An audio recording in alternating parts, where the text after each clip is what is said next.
പ്രിയമുള്ളവരെ എല്ലാവർക്കും നമസ്കാരം. നിങ്ങളെവരെയും എയർ പബ്ലിക് മീഡിയയുടെ പുതിയൊരു വീഡിയോയിലേക്ക് സ്വാഗതം ചെയ്യുന്നു. പ്രസംഗം ഒരു കലയാണ് അല്ലേ? എല്ലാവർക്കും അറിയാം. പ്രസംഗം മറ്റുള്ള കലകളെപ്പോലെ തന്നെ ഒരു കല തന്നെയാണ് പ്രസംഗം. ഈ പ്രസംഗകല രണ്ട് രീതിയിലുണ്ട്. ചില ആളുകൾക്ക് ജന്മസിദ്ധമായിട്ട് തന്നെ പ്രസംഗിക്കാനുള്ള കഴിവുണ്ടാവും. എന്നാൽ മറ്റു ചിലരാവട്ടെ ഏതെങ്കിലും വേദികളിലൊക്കെ പ്രസംഗിക്കേണ്ടതായിട്ടുള്ള ഒരു സാഹചര്യം വരുമ്പോൾ അതിന് കഴിയാതെ വരികയും അത് പരിശീലനം കൊണ്ട് ആ കഴിവ് നേടി എടുക്കുന്നവരുമുണ്ട്. നമ്മൾ പരിശീലിച്ചാൽ ആർക്കും പ്രസംഗിക്കാൻ കഴിയും. ജന്മസിദ്ധമായിട്ടുള്ള കഴിവുകൊണ്ട് മാത്രമല്ല, നമ്മൾ പ്രോപ്പറായിട്ട് പരിശീലിച്ച് കഴിഞ്ഞാൽ നമുക്കും നല്ല പ്രഭാഷകരാകാൻ സാധിക്കും. എന്നാൽ ഈ രണ്ട് പ്രഭാഷകർക്ക് തമ്മിലൊരു വ്യത്യാസമുണ്ട്. സാധാരണയായിട്ട് ഈ ജന്മസിദ്ധമായിട്ട് കിട്ടിയ കഴിവുകൊണ്ട് പ്രസംഗിക്കുന്ന ആൾക്കാർ, അവർക്ക് ഒരു പ്രസംഗം അത് എങ്ങനെ തുടങ്ങണം, എങ്ങനെ അതിൽ ആമുഖം പറയണം, എങ്ങനെ എത്ര നേരം സംസാരിക്കണം, എങ്ങനെ അത് ഉപസംഹരിക്കണം, ഒരു പ്രസംഗത്തിൽ എന്തൊക്കെ കാര്യങ്ങൾ ഉൾപ്പെടുത്തണം എന്നൊന്നും അവർക്കറിയാൻ സാധിക്കില്ല. എന്നാൽ പ്രോപ്പറായിട്ട് പരിശീലിച്ച ആളുകളാണെന്നുണ്ടെങ്കിൽ ഇതെല്ലാം കൃത്യമായി പാലിച്ചുകൊണ്ട് തന്നെയായിരിക്കും പ്രസംഗിക്കുക. അപ്പോൾ ഞാനിന്ന് പറയാൻ പോകുന്നത് ഈ ജന്മസിദ്ധമായിട്ട് കിട്ടിയ കഴിവുകൊണ്ട് പ്രസംഗിക്കുന്ന ആളുകളുടെ ചില ന്യൂനതകളാണ്. അതായത് അവരെ സംബന്ധിച്ചിടത്തോളം ഞാൻ പറഞ്ഞു, അവർക്ക് ഒരു പ്രസംഗം, ഒരു വിഷയം കിട്ടിക്കഴിഞ്ഞാൽ അത് എങ്ങനെ ആരംഭിക്കണം, എങ്ങനെ അവതരിപ്പിക്കണം, അതെങ്ങനെ കൊണ്ടുപോയി അത് ഉപസംഹരിക്കണം, എത്ര സമയം നമുക്ക് പ്രേക്ഷകരോട് സംസാരിക്കാം, എത്ര സമയം സംസാരിച്ചാലാണ് നമ്മുടെ പ്രസംഗം അവർ ആകാംക്ഷയോടുകൂടി അല്ലെങ്കിൽ ശ്രദ്ധാപൂർവ്വം കേൾക്കുക എന്നൊക്കെ അവർക്കറിയാൻ സാധിക്കില്ല. അവർ കിട്ടിയ അവസരം അവർ മുതലാക്കുമെന്നുള്ളതാണ്. അത് മൈക്ക് കിട്ടിക്കഴിഞ്ഞാൽ അവരിങ്ങനെ വാതോരാതെ ഇങ്ങനെ പറഞ്ഞുകൊണ്ടിരിക്കും. അപ്പോൾ അത് കേൾവിക്കാർക്ക് ബോറടിക്കുന്നുണ്ടോ ഇല്ലെങ്കിൽ അത് രസിക്കുന്നുണ്ടോ എന്നൊന്നും അവർ ചിന്തിക്കാറില്ല. അതാണ് ഈ രണ്ട് വിഭാഗം തമ്മിലുള്ള വ്യത്യാസം. അതായത് പ്രോപ്പറായിട്ട് പരിശീലിച്ചവരാണെങ്കിൽ അത് കൃത്യമായിട്ട്, അതായത് അധ്യക്ഷൻ പറയും ഇത്ര സമയമാണ് നിങ്ങളുടെ സമയം, അപ്പോൾ ആ സമയത്തിൽ കൃത്യമായി എല്ലാ കാര്യങ്ങളും ഒതുക്കി അത് അവസാനിപ്പിക്കും. എന്നാൽ ഈ രണ്ടാമത്തെ വിഭാഗം എന്ന് പറയുന്നത് ഈ ജന്മസിദ്ധമായിട്ട് കിട്ടിയ കഴിവുകൊണ്ട് പ്രസംഗിക്കുന്ന ആൾക്കാർ അതൊന്നും നോക്കാറില്ല. അവരങ്ങനെ പ്രസംഗിച്ചു പോകും. അവർക്ക് ധാരാളമായിട്ട് പദസമ്പത്തുണ്ടായിരിക്കും. അങ്ങനെ അവർ വായതോരാതെ സംസാരിക്കും, സമയമൊന്നും നോക്കാറില്ല. അപ്പോൾ അങ്ങനെയുള്ളൊരു സുഹൃത്ത് എനിക്കുണ്ടായിരുന്നു. അപ്പോൾ അദ്ദേഹവുമായി സംസാരിച്ചപ്പോൾ ഞാൻ ചോദിച്ചപ്പോൾ, നിങ്ങൾ എങ്ങനെയാണ് പ്രസംഗം കൊണ്ടുപോയി നിർത്തുന്നത്? താങ്കൾ പ്രസംഗിക്കുമ്പോൾ അത് അവർക്ക് ഇഷ്ടപ്പെടുന്നുണ്ടോ, അവർ ഗ്രഹിക്കുന്നുണ്ടോ, അതുകൊണ്ടൊരു പാഠം അവർ ഉൾക്കൊള്ളുന്നുണ്ടോ എന്നൊക്കെ നിങ്ങൾ നോക്കാറുണ്ടോ എന്ന് ചോദിച്ചു. അപ്പോൾ അദ്ദേഹം പറഞ്ഞു, ആദ്യമൊന്നും ഞാനത് ശ്രദ്ധിക്കാറില്ല. ഒരുപാട് സമയം സംസാരിക്കും. അങ്ങനെ നീണ്ടു പോകുമ്പോൾ ഒന്നിൽ അധ്യക്ഷൻ ഇടപെടും, അല്ലെങ്കിൽ സദസ്സിൽ നിന്ന് തന്നെ ചില ആളുകളുടെ പ്രതികരണമൊക്കെ കേട്ടാണ് ഞാൻ നിർത്താറുള്ളത് എന്ന് പറയുകയാണ്.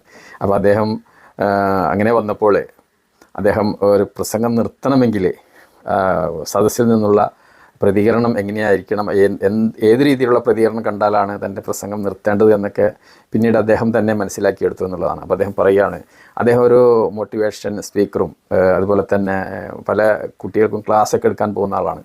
അപ്പോൾ അദ്ദേഹം പറയുന്നത്, ഈ LKG വിഭാഗം അതുപോലെ തന്നെ 1ാം ക്ലാസ് പോലുള്ള കുട്ടികൾക്കൊക്കെ ക്ലാസ് എടുക്കുകയാണെങ്കിൽ അവർ കുറച്ച് സമയമൊക്കെ ശ്രദ്ധിച്ച് കേൾക്കും. അതിനുശേഷം അവർ താഴേക്ക് നോക്കി തറയിൽ ഇങ്ങനെ കാലുകൊണ്ട് കളം വരയ്ക്കാനൊക്കെ തുടങ്ങും. അപ്പം ഞാൻ മനസ്സിലാക്കും ഇവർക്ക് പ്രസംഗം ഇനി ഇത് കൂടുതൽ പ്രസംഗിച്ചിട്ട് കാര്യമില്ല എന്ന് മനസ്സിലാക്കി ഞാൻ പ്രസംഗം നിർത്തുമെന്നാണ് പറഞ്ഞത്. അതുപോലെ തന്നെ UP വിഭാഗത്തിലൊക്കെ, UP സ്കൂളിലൊക്കെ ഞാൻ പോകുകയാണെന്നുണ്ടെങ്കിൽ, അതായത് ഈ LP വിഭാഗത്തേക്കാൾ കൂടുതൽ സമയം അവർ പ്രസംഗം ശ്രദ്ധിക്കും. അതിനുശേഷം കുറേ സമയമാകുമ്പോൾ ഇങ്ങനെ ഫ്രണ്ട് സീറ്റിലിരുന്നുകൊണ്ടോ അല്ലെങ്കിൽ ഓഡിയൻസിലെ പല ഭാഗങ്ങളിൽ നിന്നും ഉച്ചത്തിൽ തന്നെ കോട്ടുവായിരുന്ന ശബ്ദമൊക്കെ കേൾക്കും. അപ്പോൾ അത് കേൾക്കുമ്പോൾ തന്നെ ഞാൻ മനസ്സിലാക്കും ഏകദേശം പ്രസംഗം നിർത്താറായി. അങ്ങനെ ഞാൻ പ്രസംഗം നിർത്തും എന്നാണ് പറയുന്നത്. കോളേജുകളിലൊക്കെ പോകുകയാണെന്നുണ്ടെങ്കിൽ ബാക്കിൽ നിന്ന് വിസിലടി വരും. കുറച്ച് സമയമായി കഴിയുമ്പോൾ നിർത്തേണ്ട സമയമായി എന്ന് ഞാൻ മനസ്സിലാക്കാം. വിസിലടി കേൾക്കുമ്പോൾ തന്നെ ഞാൻ ഉഷാറായി എൻ്റെ പ്രസംഗം ഞാൻ അവസാനിപ്പിച്ച് പോരാറാണ് പതിവ്. അപ്പോൾ ഇങ്ങനെയൊക്കെയാണ് ഞാൻ പിന്നീട് മനസ്സിലാക്കി തുടങ്ങിയത്. പിന്നീട് അദ്ദേഹം പറയുകയാണ്, അതായത് ഏറ്റവും കൂടുതൽ പ്രസംഗം എത്ര സമയം വേണമെങ്കിലും നമ്മുടെ പ്രസംഗം കേൾക്കാൻ തയ്യാറായി വരുന്നവരാരാണെന്ന് വെച്ച് കഴിഞ്ഞാൽ, അനാഥ മന്ദിരങ്ങളിലൊക്കെ പ്രസംഗിക്കാൻ പോയി കഴിഞ്ഞാൽ അവിടെ എത്ര സമയം വേണമെങ്കിലും നമുക്ക് സംസാരിക്കാം. നമ്മൾ എത്ര സമയം സംസാരിച്ചാലും അവരെങ്ങനെ കേട്ടുകൊണ്ട് നമ്മുടെ മുഖത്ത് നോക്കിക്കൊണ്ടേയിരിക്കും. അപ്പോൾ ഞാൻ ആലോചിച്ചത് അതെന്താണ് എങ്ങനെയെന്ന് ഞാൻ പിന്നീട് അതിനെക്കുറിച്ച് അന്വേഷിച്ചപ്പോഴാണ് അറിയാൻ സാധിച്ചത്. അവിടെ കൂടിയിരിക്കുന്ന ഭൂരിഭാഗം ആളുകൾക്കും കാത് കേൾക്കാൻ കഴിയില്ല. അപ്പോൾ അവർ എന്താണ് നടക്കുന്നത്, എന്തൊക്കെയോ പറയുന്നു, അങ്ങനെ അവർക്കും വേറെ ജോലിയൊന്നുമില്ലല്ലോ, അവരങ്ങനെ കേട്ടിരിക്കും. അങ്ങനെ ഒരു ദിവസം ഞാനിങ്ങനെ പ്രസംഗം അവസാനിപ്പിച്ച് ഇങ്ങനെ ഇറങ്ങി വരുമ്പോൾ ഒരമ്മ ചോദിക്കുകയാണ്, പ്രസംഗം കഴിഞ്ഞല്ലേ എന്ന് ചോദിക്കുകയാണ്. അപ്പോൾ ഞാൻ ചോദിച്ചു നിങ്ങൾക്ക് എങ്ങനെ മനസ്സിലായി? ഇല്ല, നിങ്ങൾ ഇറങ്ങി വരുന്നത് കണ്ടപ്പോൾ തന്നെ എനിക്ക് മനസ്സിലായി പ്രസംഗം അവസാനിച്ചു എന്നുള്ളത്. അപ്പോൾ ഇങ്ങനെയൊക്കെയാണ് സംഭവങ്ങളെന്ന് പറയുകയാണ്. മറ്റൊരു സംഭവം കൂടെ ഞാൻ പറയാം നിങ്ങളുടെ അടുത്ത്. അത് എൻ്റെ അടുത്തൊരു സുഹൃത്ത് പറഞ്ഞൊരു കാര്യമാണ്. അതായത് ഒരു യുവാവ് പല സ്ഥലങ്ങളിലും ജോലി അന്വേഷിച്ച് കിട്ടാതെ വന്നപ്പോൾ അദ്ദേഹം ഈ ജീവിതം തന്നെ മടുത്തു. അങ്ങനെ ഇദ്ദേഹം ആത്മഹത്യ ചെയ്യാൻ തീരുമാനിക്കുകയാണ്. അങ്ങനെ ഇദ്ദേഹം പോയി ഒരു റെയിൽവേ ട്രാക്കിൽ ഇങ്ങനെ തലവെച്ച് കിടക്കുകയാണ്. ഒരു വണ്ടി വന്ന് കയറി ചത്തു പോകാമെന്ന് കരുതിക്കൊണ്ട് ആത്മഹത്യ ചെയ്യാനുള്ള പരിപാടിയിൽ. അങ്ങനെ കുറേ സമയം കിടന്നിട്ടും വണ്ടിയൊന്നും വരുന്നില്ല. അപ്പോൾ ഇദ്ദേഹത്തിന് ബോറടിച്ചു. റെയിൽ ട്രാക്കിൽ കിടന്ന് ബോറടിച്ചു. അങ്ങനെ ശ്രദ്ധിച്ചപ്പോൾ എവിടെ നിന്നോ ഒരു പ്രഭാഷണത്തിൻ്റെ ശബ്ദം കേട്ടു. എവിടെയോ ഒരു പ്രസംഗം നടക്കുന്നു. അങ്ങനെ അദ്ദേഹം കാതോർത്ത് ആ ദിക്കിലേക്ക് ചെന്നു. അങ്ങനെ ചെന്ന് നോക്കുമ്പോൾ വലിയ ഒരു സദസ്സിനെ ഇരുത്തിക്കൊണ്ട്, അതായത് വലിയൊരു ഗ്രൗണ്ട്, ആ ഗ്രൗണ്ടിൽ ഒരുപാട് ആളുകളുണ്ട്. ഒരാൾ പ്രസംഗിച്ചുകൊണ്ടിരിക്കുകയാണ്.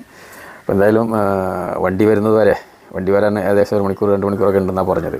അപ്പോൾ അതുവരെയും ഇദ്ദേഹത്തിൻ്റെ പ്രസംഗം കേൾക്കാമെന്ന് കരുതി ഇയാളും സദസ്സിൽ പോയിരുന്നു. അങ്ങനെ ഏകദേശം 1 മണിക്കൂറോളം ഇദ്ദേഹം പ്രസംഗം കേട്ടു. അങ്ങനെ പരിപാടി കഴിഞ്ഞ് ജനങ്ങളൊക്കെ പിരിഞ്ഞു പോയി. അങ്ങനെ ഇദ്ദേഹം മാത്രം ബാക്കിയായി. അങ്ങനെ ഇദ്ദേഹം നേരെ ചെന്നു പ്രഭാഷകൻ്റെ അടുത്ത് എന്ന് പറഞ്ഞു, താങ്കളുടെ പ്രസംഗം കേട്ടു. പ്രസംഗം കേട്ടതിൽ നിന്ന് തന്നെ ഞാൻ എൻ്റെ തീരുമാനം മാറ്റിയെന്ന് പറയുകയാണ്. ഞാനിതുപോലെ ആത്മഹത്യ ചെയ്യാൻ വേണ്ടി വന്ന ആളാണ്. റെയിൽവേ ട്രാക്കിൽ കിടന്ന് വണ്ടി ഒന്നും വരാതായപ്പോൾ ശരി കുറച്ച് നേരം താങ്കളുടെ പ്രസംഗം കേൾക്കാമെന്ന് കരുതിയാണ് ഞാനിവിടെ വന്നിരുന്നത്. 1 മണിക്കൂറോളം പ്രസംഗം കേട്ടു. എന്തായാലും പ്രസംഗം കേട്ടതിൽ നിന്ന് ഞാൻ എൻ്റെ തീരുമാനം മാറ്റിയെന്ന് പറയുകയാണ്. അപ്പോൾ ഇയാൾക്ക് വളരെ സന്തോഷമായി. എൻ്റെ പ്രസംഗം കേട്ടിട്ട് ഒരാളെങ്കിലും മനസ്സ് മാറ്റിയല്ലോ എന്ന്. ആത്മവിശ്വാസത്തെക്കുറിച്ചായിരുന്നു അദ്ദേഹം പ്രസംഗിച്ചുകൊണ്ടിരുന്നത്. അങ്ങനെ വളരെ സന്തോഷത്തോട് ചോദിച്ച് എന്തുകൊണ്ടാണ് നിങ്ങൾ നിങ്ങളുടെ തീരുമാനം മാറ്റിയതെന്ന് ചോദിക്കുകയാണ്. അപ്പോൾ അദ്ദേഹം ചോദിക്കുകയാണ്, താങ്കളുടെ പ്രസംഗം കേൾക്കാൻ എത്ര ആളുകളിവിടെ കൂടിയിട്ടുണ്ടായിരുന്നു താങ്കൾ നോക്കിയെന്ന് ചോദിച്ചു. ഏകദേശം 2000-ഓളം ആളുകൾ കൂടിയിട്ടുണ്ടാവും. അപ്പോൾ ഇദ്ദേഹം പറയുകയാണ്, ഒരേ സമയത്തിൽ നിങ്ങൾ 2000 ആളുകളെയാണ് ഇവിടെ കൊന്നിരിക്കുന്നത്. താങ്കളുടെ പ്രസംഗം കേട്ട് എത്ര ആളാണ് ജീവിതം വെറുത്തു പോയിരിക്കുന്നത്. ഒരേ സമയം നിങ്ങൾ ഇത്ര ആളുകളെ താങ്കളിവിടെ കൊന്നിരിക്കുകയാണ്, പ്രസംഗിച്ച് കൊന്നിരിക്കുകയാണ്. ഇത്ര ആളുകൾ ഒരേ സമയത്ത് കൊന്ന താങ്കളിവിടെ ജീവിച്ചിരിക്കുമ്പോൾ ഞാനെന്തിനു മരിക്കണം എന്ന് ചോദിക്കുകയാണ്. അപ്പോൾ അത്രത്തോളം ബോറടിപ്പിക്കുന്നതായിരുന്നു അദ്ദേഹത്തിൻ്റെ പ്രസംഗമെന്നാണ് അതിൽ നിന്ന് നമ്മൾ മനസ്സിലാക്കേണ്ടത്. പിന്നെ ചില പ്രഭാഷകരുണ്ട്, അതായത് നല്ല തെളിവായിട്ട് സംസാരിച്ച് കേൾക്കുന്നവരെ കുഴപ്പത്തിൽ കൊണ്ടാക്കും. അവരിപ്പോൾ സംസാരിക്കുന്ന കാര്യങ്ങളൊക്കെ വളരെ തെളിവായിട്ട് നമുക്ക് തോന്നും, പക്ഷേ പിന്നീട് അത് ആകെപ്പാടെ ഒരു കുഴപ്പത്തിലേക്ക് കൊണ്ടെത്തിക്കുന്നൊരു പ്രഭാഷകരുണ്ട്. അതുപോലെ തന്നെ ചിലർ തുടക്കത്തിൽ പബ്ലിക്കിനെ അല്ലെങ്കിൽ പ്രേക്ഷകരെ കുഴപ്പിക്കൊണ്ട് പിന്നീട് അതിനെ തെളിവായിട്ട് സംസാരിക്കുന്നവരുണ്ട്. അങ്ങനെ പല വിധത്തിലുള്ള പ്രഭാഷകരെ നമുക്ക് കാണാൻ സാധിക്കും.